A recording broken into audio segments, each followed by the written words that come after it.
Welcome to Writings, Chats, and Friends. Today, my dear friend Monica and I are joined by my special guest, Potty Moose. Hi, Potty. Been a long time since I saw Potty. Yes, it is. And of course, our other co-host, Celeste, is not with us today, unfortunately, which is particularly unfortunately because Potty wanted us to talk about issues of race and politics and voter suppression. Potty's very concerned about these things because as a Native American, and of course Moose are very native to America. Couldn't be much more native, yeah. Much native than you or I or Celeste. Because Potty he has inculcated the values of America so deeply into his soul. And of course, he's also a New England Moose. So he believes in town meetings and, direct participation in government. And so he's very concerned about these kinds of issues, and he wanted us to talk about it. And he suggested, though, that we should start today by reading a little bit from one of his favorite authors, James Baldwin. And one of the reasons he likes this particular book is it's called Notes of a Native Son. Oh. Okay. And he's definitely a native son. Of course, is a collection of Baldwin's essays. It's from the 1950s, so the end of his career. And this particular essay, he's writing about the two events that occurred right close in time. His father's death. His father had been a preacher, and Baldwin had started out himself as a child preacher, and then the birth of his youngest sibling, who they were born just about the same time Dad died. But as for me and my house, my father had said, we will serve the Lord. I wondered, as we drove him to his resting place, what this line had meant for him. I had heard him preach it many times. I had preached it once myself, proudly giving it an interpretation different from my father's. Now the whole thing came back to me, as though my father and I were on our way to Sunday school, and I were memorizing the golden text. And if it seems evil unto you to serve the Lord, choose you this day whom you will serve, whether the gods which your fathers served that were on the other side of the flood, or the gods of the Amorites in whose land ye dwell. But as for me and my house, we will serve the Lord. I suspected in these familiar lines a meaning which had never been there for me before. All of my father's texts and songs, which I had decided were meaningless, were arranged before me at his death, like empty bottles, waiting to hold the meaning which life would give them for me. This was his legacy. Nothing is ever escaped. That bleakly memorable morning, I hated the unbelievable streets.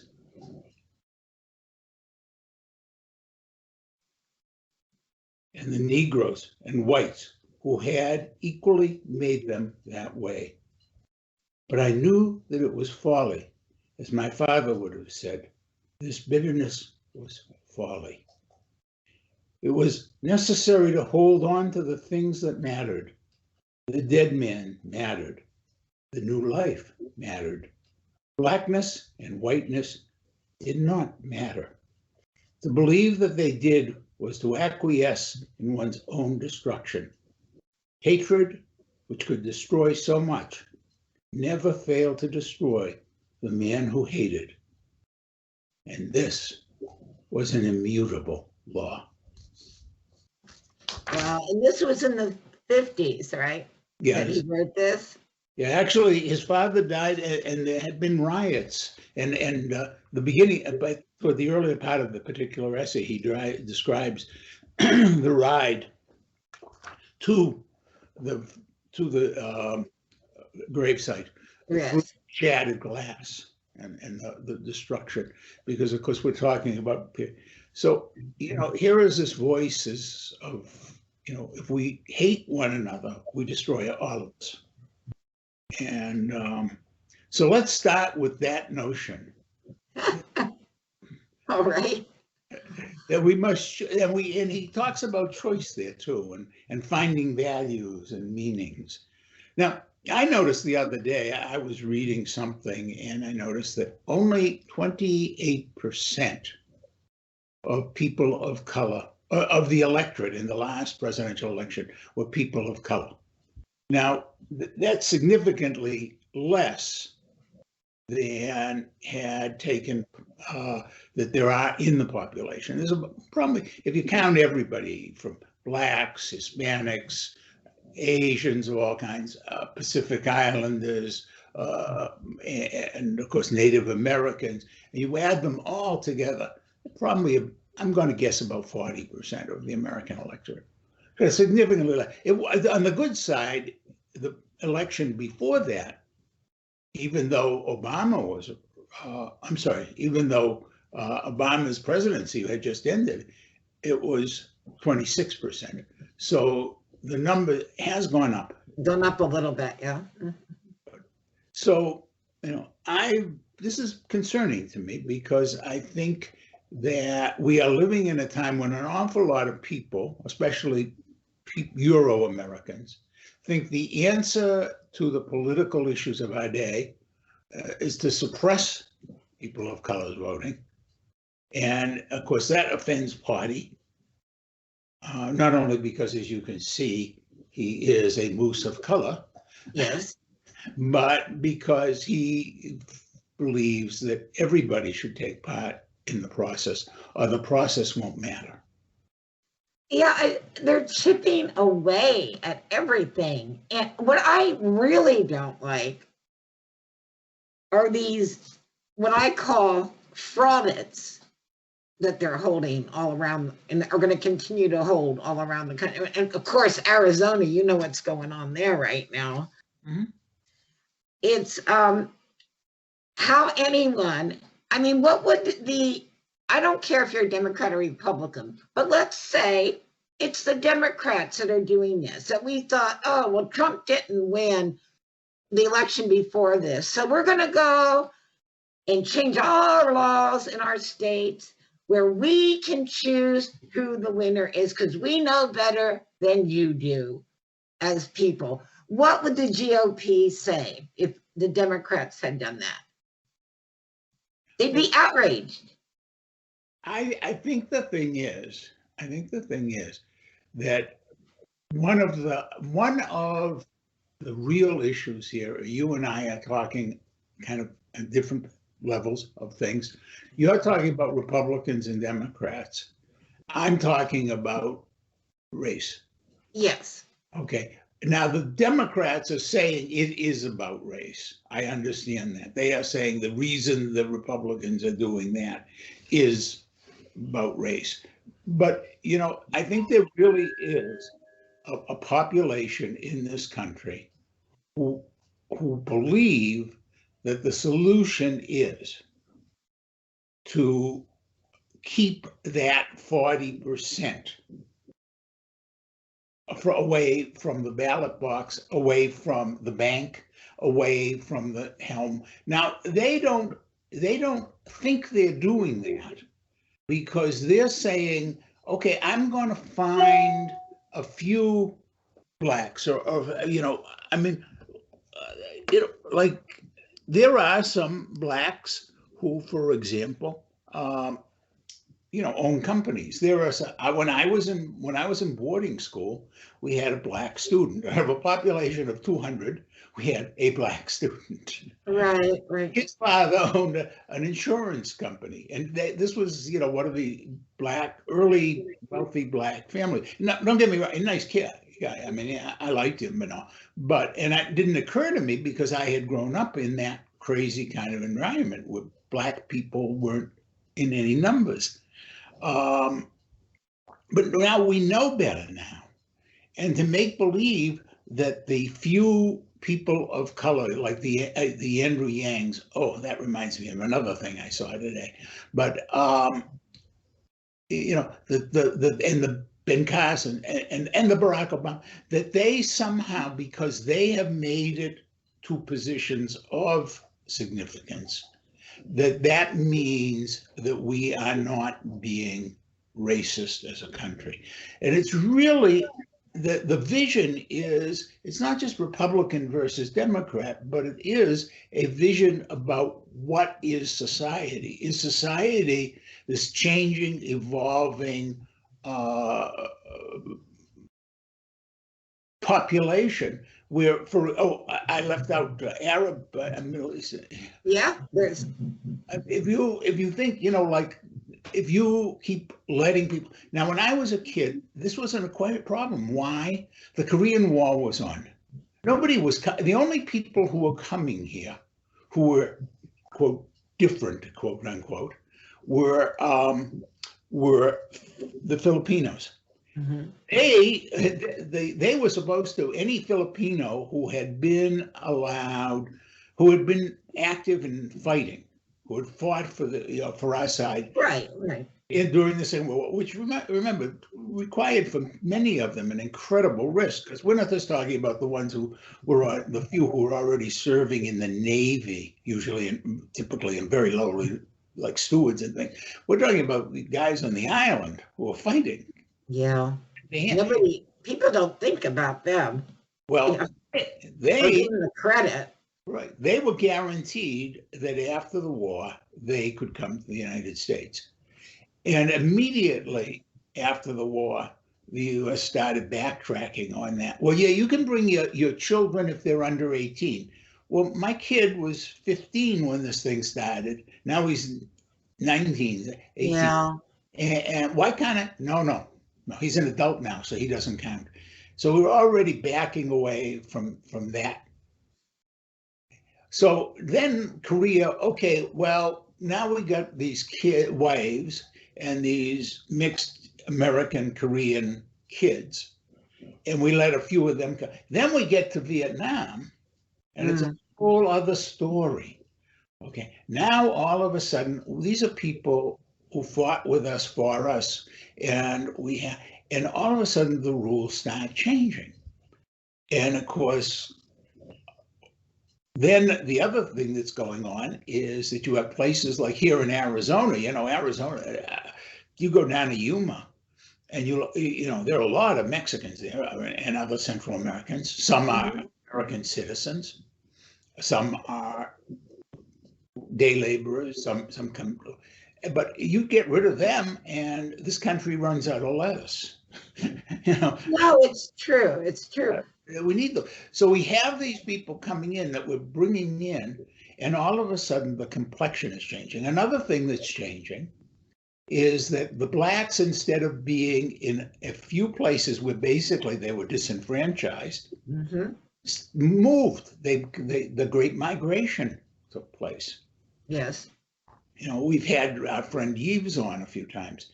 He's from Detroit, but I'm willing to bet his parents didn't start in Detroit. Certainly his grandparents.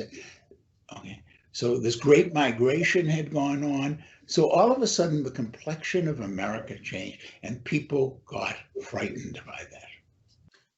I don't understand why they would be frightened. I mean, there's been immigrants coming into our country for centuries now. And they've made some wonderful contributions. I think it's more a power thing, a control thing. Well, they don't want to give up. I think that the people on top use the fear of the people on the bottom to support it. But why are they frightened? There are a few reasons people get frightened. The biggest reason people get frightened probably is economic. And the reality is, okay, back during the Eisenhower administration. Oh my God, am I dating myself, Bonnie? Eisenhower administration. Eisenhower asked a man named Averell Harriman to come up with a long-term political foreign policy, basically a guideline for American foreign policy. And it wasn't, as people thought, to fight communism. People did believe that, yeah. Harriman was much smarter than that. He said, right now, the United States is consuming about 95% of the world's resources. That's how far ahead economically we were. American foreign policy should be to keep it that way, because the American people will never tolerate any drop in their financial security. And that basically was the biggest issue and has been. And if you look at what's going on between the concentration of wealth at the top, the changes due to things like NAFTA, and the changes due to things like affirmative action, a lot of people felt that they have been losing ground and they won't tolerate it. So that's the biggest fear. I just don't get it. Why can't people be just judged on who they are as a person, not a race or a religion or anything? Because when you're, for example, when you live on a street and the street is all white, and we're going back now, Yeah, well, I've lived on that street. Okay. And a black family moves in. The reason people start moving out is because they're being told by people who are making money from the process, your house will lose value. And in fact, the people who really usually get the worst hit are those first blacks, because they've moved in paying premium, for houses because they want to live in this nice neighborhood, and they usually but then the realtors come and, well, now, now look what's happening to the neighborhood. You better get out. People say. Right there, though, is the problem. Look what's happening to the neighborhood. What? Because an American moved next to you? Right. Exactly. That's what shouldn't be happening. But, that people play that game with people's heads. Then there's the economics, the jobs.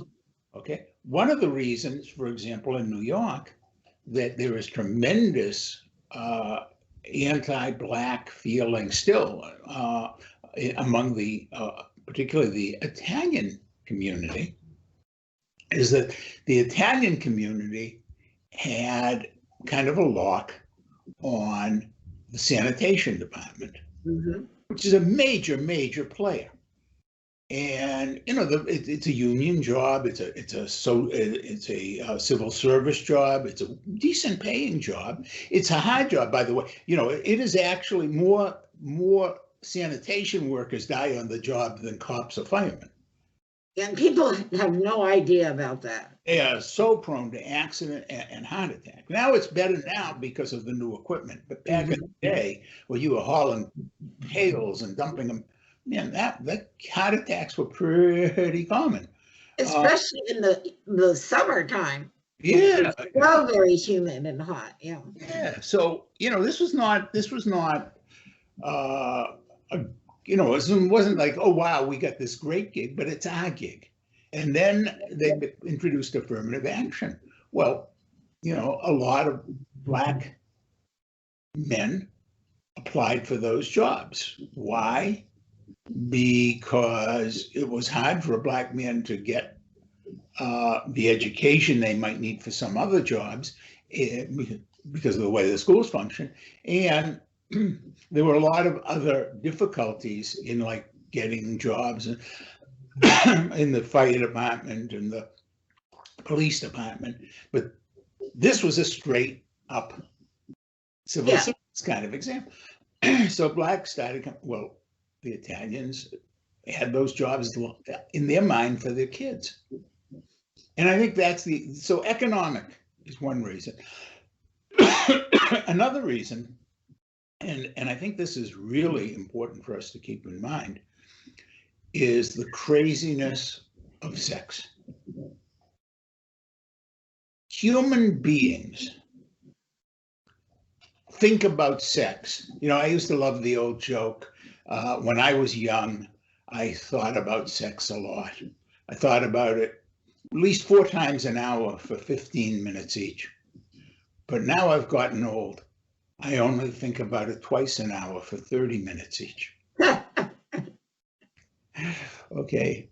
We don't like to admit it, but sex really does preoccupy us. And and we see people, you know, you see on like Facebook, a lot of these memes where you see, and they're a white kid and a black kid, and they're embracing. And then it says something about, you know, color is not something, it's something you have to learn, or, you know. Right. This is something, and that's all very well and good, but actually, if you really study kids, what you find is that at a fairly early age, they do start noticing those differences, and they're curious about them. Now, if you say to the kid, oh, well, you know, Jimmy's got red hair, and Johnny's got blonde hair, and Harry's got black hair, and you know, and it's like that. We're all the same, but you know, we've got variety. To us. Isn't that fun that we have variety? Then the kid grows up and he doesn't have a prejudice. Right. But if you say to him, well, that matters. You say to the kid, that matters, then the kid will grow up thinking it matters. I don't even know about matters. I think what they instill in them is that they're better than that person with the blonde hair. They're better than the person with, you know, the brown hair. Well, of course. And then what that goes into the sex. Then it goes into the sex. And I've spent, you know, many hours as a therapist. I've worked with families to accept that their kid was marrying across racial lines. Yeah, I hate that word race. I mean, it's really, I do too, but it doesn't. Yeah, but anyway, you know, and I remember one family where, you know, I had the young man, and I was good, intelligent, you know, kid. I mean, he certainly, but they had been my clients for years, and the parents showed up. You know, Ken, you've got to talk him out of marrying this girl. And then I met the girl, and I was blown away. She was charming, intelligent, beautiful, talented. And I looked at them and I said, are you out of your minds? I said, he is never going to find another girl of this quality. I said, you know, how could you possibly not want him to marry? He's marrying way outside of his reach. Yeah. And he was. And, you know, to this day, I would say the same thing. I mean, she is just this phenomenal woman. Well, but in their minds, the color of her skin was a sexual issue. And of course, that goes back deep in American roots. Way back. Because you see, this is where it gets very interesting. If you look back into early America, it wasn't the white man with the black woman that was much of the problem, although the black woman's children would be black. So it wasn't a threat to anybody because they still weren't white. But the black man with the white woman, yeah. Yeah. Defend my women, and of course that's part of the craziness of Do you think that it really boils down to the fear of a certain race just being wiped out? That we're going to intermingle so much that we're going to be like brown people?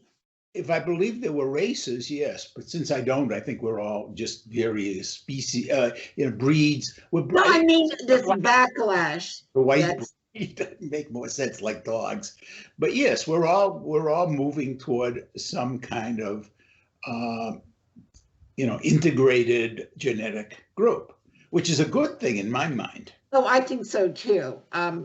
Correct. Then you wouldn't have to have all this division.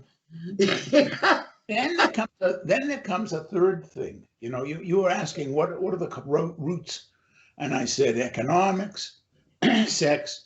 The third one is, and this is one that is really coming to the fore in recent times.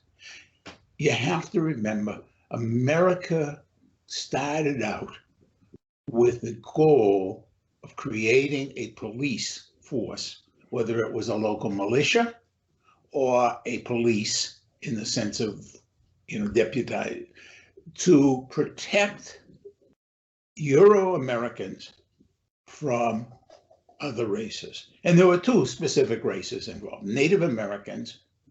And of course, nobody thought about we should be protecting the Native Americans. There were Black Americans and Spanish there also. But the second group, the first group was the Native Americans. The second group was Black Americans. Remember, we're talking now about slavery. We're talking about Nat Turner. We're talking about what John Brown did, where he thought he was going to arm people. That's what he was doing there at Harper's Ferry. He had gone to take the armory so that he could distribute these weapons. And there was terror, and there still is terror. Think about how this country responded when the Black Panthers, for example, started to show up to defend Black people. Oh yeah, look at LA, everything that happened there. Ugh. So that's the third thing, is that we're terrified of people who fight back. And when I say we, I mean Euro-Americans are terrified that other people might fight back. You know what I find interesting, Ken? When the Euro came here, there were two places that they went to. One was, of course, we know Plymouth Rock, the Puritans, all that. But they don't talk about those who went to Virginia to raise tobacco, who could care less about religion. So I think what we had was a group of religions and a group of economics. You had people who all they cared about was making money, then another one who wanted, to force their religion upon other people. Well, yeah, religion is certainly part of the problem, but religion becomes weird part of the problem because, of course, no group of people are more religious than the Black American community. I know. No group is more religious than a lot of the Hispanic community. I think, when you look at the Vietnamese who came here, most of the Vietnamese who came here were intensely Catholic, and that's why they were opposed to the communists. Yes. When you look at a lot of the Iraqis and Syrians who came here, they've come because they're Christian and they're trying to, there's this really bizarre thing and of course the Muslims are also religious. This country has a whole strange history with religion anyway. Yeah. But the problem is that a lot of people are using religion to justify their racism, and their notion is that, of course, one of the things, a lot of this country is really Calvinistic, and they believe that people are already chosen. And now we get into one of my favorite topics, Reconstructionist Christianity. But yeah. They believe these people are chosen. Now, there's an offshoot of that in Mormonism too. But they believe the Jehovah's Witnesses. Yeah. They believe they're the only chosen ones. But 1,000 people are very seldom include any blacks. Right. And so therefore, see, that part of the religion, so you have this really strange thing about religion in this country and how it plays into this whole issue. So what do you have? You have self-professed believing Christians whose skin looks like mine and yours, going to bomb the churches Of Jewish, of people black people, whose faith is every bit as strong as theirs. if not stronger. How friggin' crazy are we? I know. It has nothing to do with religion. That's the problem. And that's one of the problems. And now that they have used religion as a tool for politics, it's even worse. Yeah. So let's just say that if somebody says to you, God ordained this, I'm going to remind, during the Civil War, somebody asked Lincoln something like, do you pray that God is on our side? And Lincoln's answer is, no, I pray that I'm on God's side. Great answer. And that's how it should be. I think we all need. And I thought we'd close today with another poem or another reading. This is What's Potty got to say? He's been awfully quiet. What does Potty have to say about race? Yes. He says that he met an albino moose once, and they had the most fun because they went off and found some fermenting fruit to eat, apples. Uh-huh. And they got really high on hard cider and frolicked and went swimming. And you know what? The color of that moose had nothing to do with how much fun they could have. And they're still buddies. The problem is that we moved here and his friend still lives in New England. Oh. So they only get to talk on Skype. But at least they talk still. Yes, they do talk. That's a good guy, Potty. Oh, yes, I know. Potty does not like me to be on those calls with him because, They're kind of personal, huh? So, okay, enough, Potty? Okay. So Potty wanted me to read this one. All right. And it's about, we were talking about garbage men, and one of his plays is about a garbage man. But is a black author, playwright, August Wilson.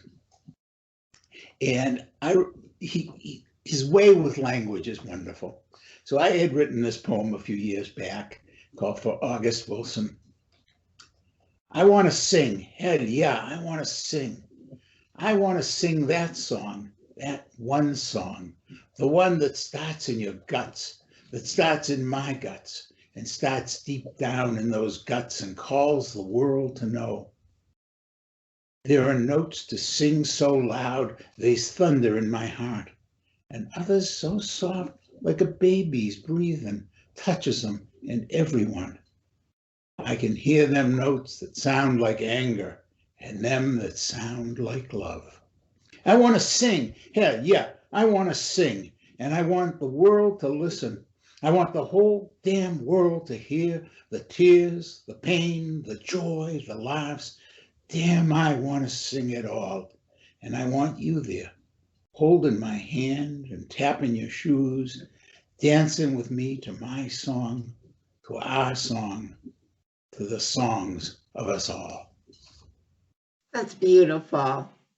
Yay. Potty, wasn't that nice? Ken, I hope people will try to understand what has been taught to them and what they truly believe. Because I think there is a large gap there.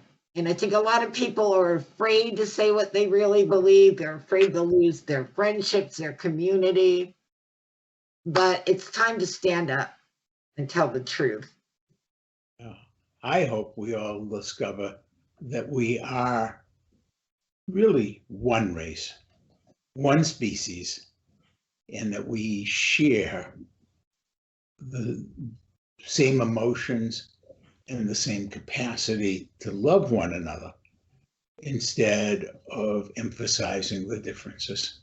Exactly. That's something that people have gone away from. It used to, before you could reach a hand out and say, yeah, well, we believe in this also. We can come together on this idea. But now it's like people are just stuck. I believe this, and we're not going to meet. But it's going to take the people to break through that. Amen. And with that, we got a nice little video for you to watch, and I hope you enjoy it. And please subscribe to our station. We love our friends. If you'd like to be a guest on the show, drop Ken or I a line. We'd be happy to hear from all of you. Thanks, Patty, for coming on the show. It's been too long. And Ken, you take care. Bye-bye. There you go, folks.